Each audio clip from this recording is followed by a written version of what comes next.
Dobrý deň, vážení občania. Iste mnohí viete, čím alebo k akému výročiu vás naše mladožitky dneska pozdravili. Musíte odísť z podia. Ja vás pozdravujem v mene obecného zastupiteľstva a Mestského úradu, ktorý je takým poriadateľom dnešnej oslavy 7. výročia zmienenia sa o obci Križovany. Pretože mnohí z nás nepoznáme genézu a vývoj obce Križovany nad Bubáhom, poprosil by som pána starostu obce, pána Jana Brábla, aby nám v krátkosti povedal, ako vznikla a prečo vlastne vznikla a kde vznikla obec Križovany nad Bubáhom. Dobrý deň, vážení občania Križovian, vážení hostia. Dovolím si troška skrátiť to, čo som tu hovoril pred hodinou aj nižším časom na obecnom zastupiteľstve. Obec Križovany nad Bubáhom si pripomína 700 rokov od prvej písomnej zmienky. Najstaršou staviteľskou pamiatkou obci je rotunda románska Svätého Kríža, po ktorej sa donedávna udávalo, že pochádza z roku 1246, čiže v tomto roku v podstate 750. výročie. Ale pri konzervovaní jej nástenných malieb v júni 1938 sa zistilo podľa fragmentov, že 750 rokov je málo, minimálne 800 rokov je stará táto kultúrno-historická pamiatka, dokladovateľné z týchto archeologických prieskumov. Prechod obcov po tejto ceste nestrelnenej v jesennom daždivom období prinášal nemalé problémy tak tým poľnohospodárom, kde zapadali vozy až polnice, ako aj občanom obce v rámci životného prostredia. V rokoch 1911 až 1914 sa začala budovať nová cesta vyhlášená.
Narodil sa život.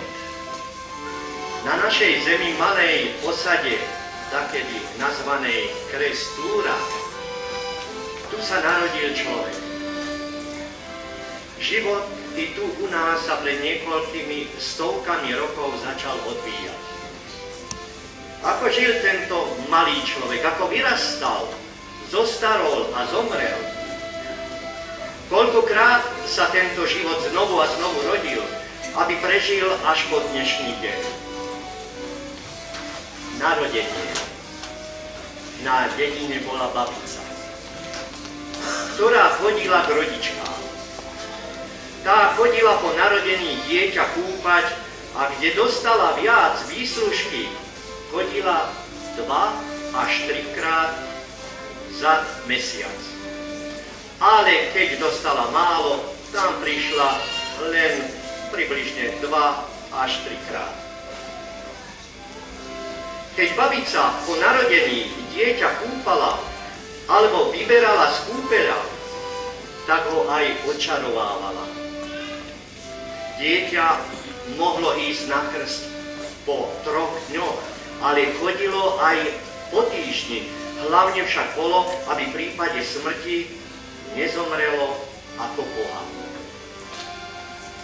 Pred krstinami sa nosilo do púta. Do domu rodičky buď priniesli orechy, mak, maslo, vajcia, pálenku, prípadne hydinu, údené mäso alebo aj hotové koláče. Krstiny boli väčšinou záležitosťou žien, ktoré sa aj dobre pohostili, ale najmä sa radili, čo má rodička robiť. Keď dieťa dostane bolenie, vetri, alebo keď ho niekto urékol. Rodička musela byť schovaná celých 6 týždňov za pútnou plachtou, aj s dieťaťom.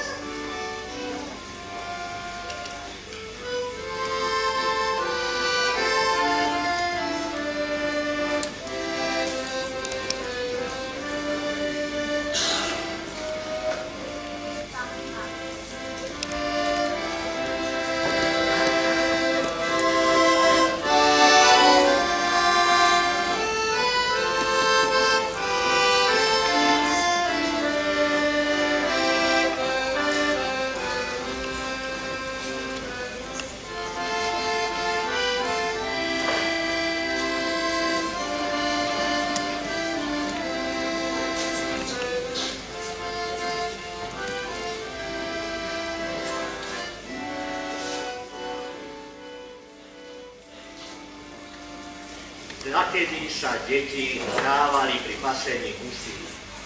Najradšej chodili k potoku Blava, a to hornania na hornú a dolnania na dolnú Blavu.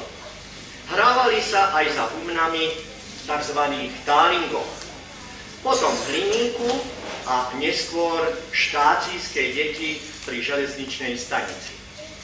Okrem toho však staršie deti sa museli starať o menšie deti a museli ich brávať so sebou.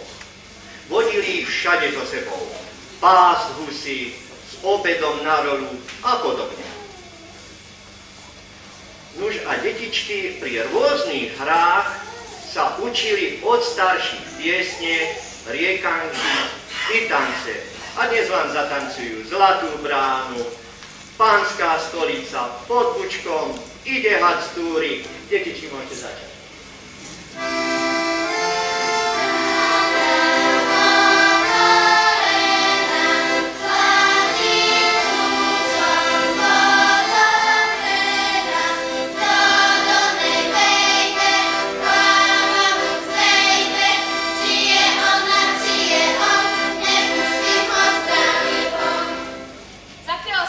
Začerta alebo za aniela? Začerta, tak poď.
prácam sa pristupovalo s úctou. Keď išiel gazda poprvýkrát do poľa orať, kone sa pohľadili vajcom, aby boli celý rok hladké. Pred bojom urobila gazdina krížik a do obilia 3-krát crkla svetenej vody, vraj aby dobre kríčilo. Kapusta sa musela sadiť koncom apríla, lebo kto sadí kapustu v máji, tému je celá háj. Na Marka sa chodilo do poľa okolo jarí a o zimín žehnať, aby bola úroda dobrá. Hneď ako začalo slniečko zem a vodu ohrievať, ženy boli pri potoku, kde bielizeň prali a bielili. Pralo sa s listom, alebo prali aj v korytách s rumpľou. A samozrejme niekedy si aj pri tom zaspievali.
Starali o celé gazdovstvo, aby boli vozy a postroj pripravené do poľa. Venovali sa kolárským, truhlárským a kováckým prácam. Nož a teraz ideme do zaujímavého obdobia. Obdobie od Popolcovej stredy, teda Veľkého pôstu, do Veľkej noci, teda 40 dní, bolo charakteristické útlmom spoločenského života. Striednosť bola v stravovaní. Vylúčenie mesa. Robili sa omáčky, zátrepky, strukoviny, múčné jedlá. Charakteristické boli pečené zemiaky v šupke, osúky, kapustníky, starobilý kalfíč. Viete, čo to bolo? To bola pečená kaša z ražných klíčkov a niekedy i pšenica sa do toho dávala. Nuž, ale jak prichádzala s Kvetnou nedeľou. Bola to nedeľa pred Veľkou nocou. Vrby sa rozzelenali, rozkúčali sa jarabáky. Nuž, a teraz prídu dievčatá, ktoré vám práve priblížia tento zvyk krásny z Kvetnej nedele. Si pripravujú májky, niekde tomu hovorili vraj kyselice, tak na okolí blízko, ale tuto sa hovorilo májka. Tak dievčatá už pomaličky sú pripravené a už to začne.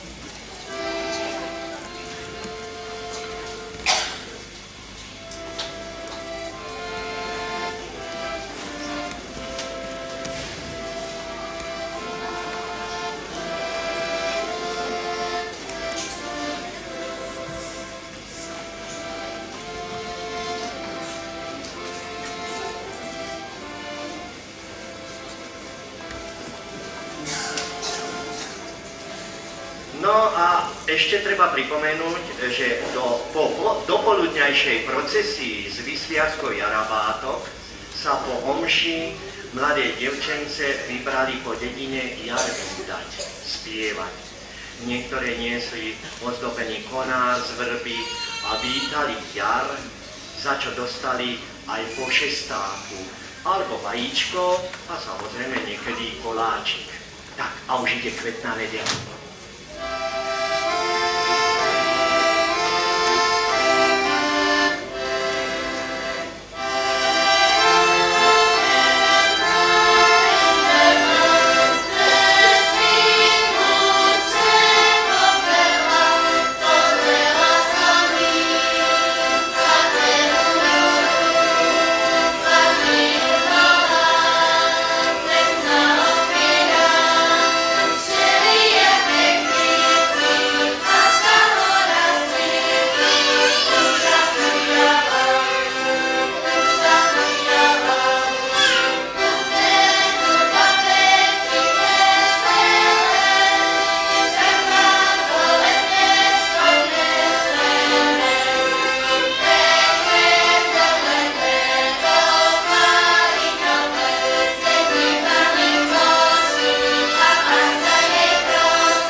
zviazanie zvonov.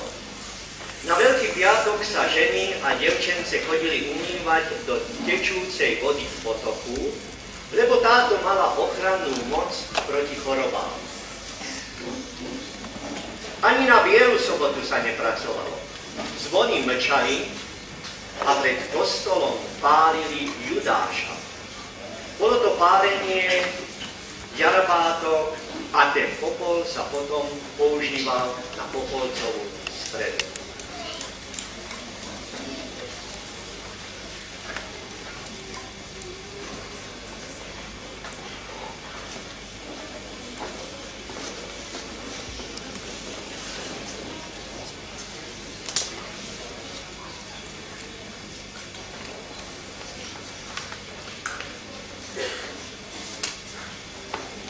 Už vo veľkonočnú nedeľu chodili mládenci k potoku, do Tálingov, aj do Jančova na vrbové prútiky, z ktorých si plietli šibáky. Šibať chodili mládenci skoro ráno, nuž a dievčence na veľkonočný pondelok neraz i vodou pooblievali. Šibáčov potom ponúkli jedlom a pitím, z ktorého si šibáči väčšinou vzali to druhé pijačku. No a teraz vám predvedú chlapci asi ako sa šibalo.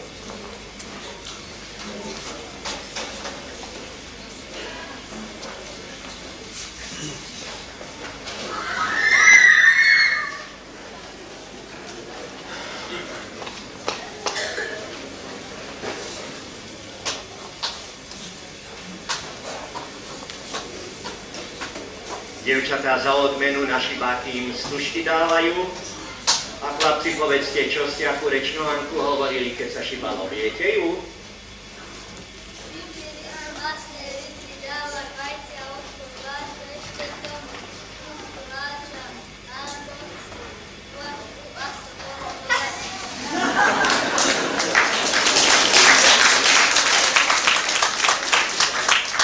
Tak ste si všimli, možno ste dobre nepočuli, ten vinč bol zmodernizovaný, lebo končil žuvačkou, pravda? Žuvačku, áno.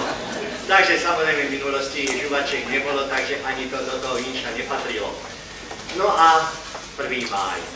V noci pred 1. májom bolo v dedine rušno.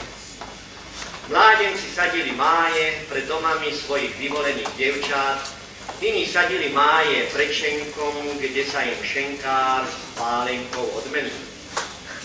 Strom samozrejme vyťali v lese v háji a vršáky ozdobili stužkami z krepového papiera a na strom zavesili niekedy aj fľašu vína. I také dievky boli, ktorým máj nepostavili. Boli to pyšné a nahúkané dievky, tak im väčšinou postavili panáka. Ba dokonca sa stalo, že ich strašiaka za komín alebo niekedy aj zo vzdoru sa dostal rebrinák na strechy stodoly. Máji bývali v prírode šírne majálesy, na ktorých si zatancovali všetci, starí aj mladí.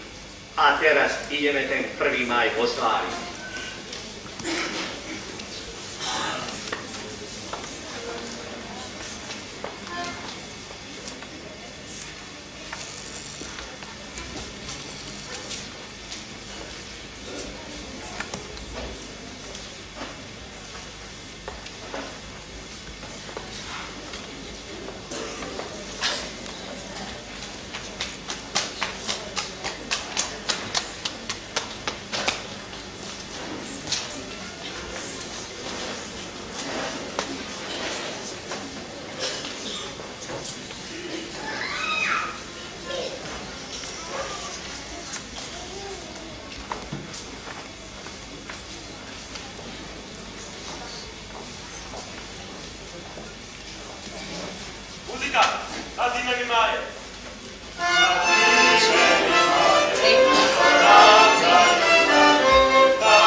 paholkoch a dievkách.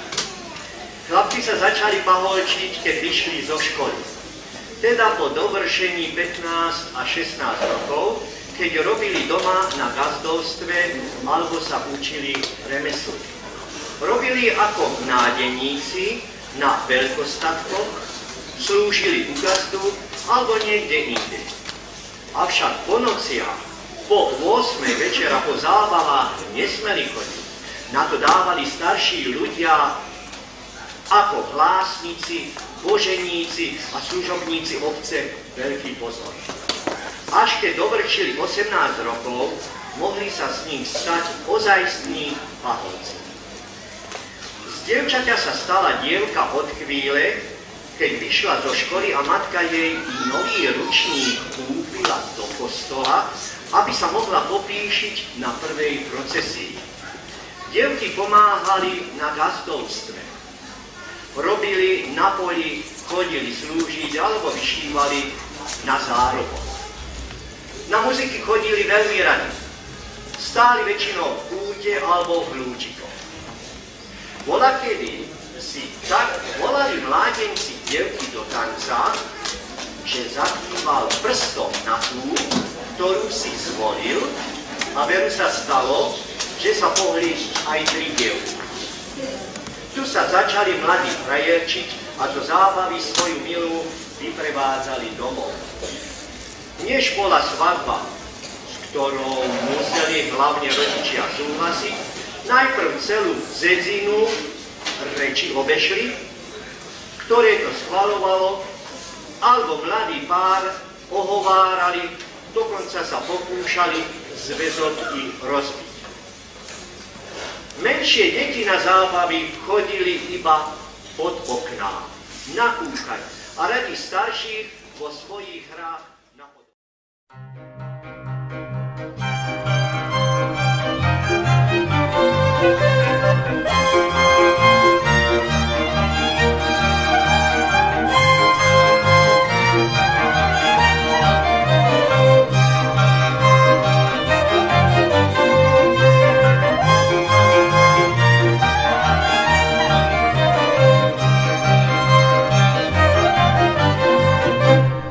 České les, tur, pekná cesta dlažděná.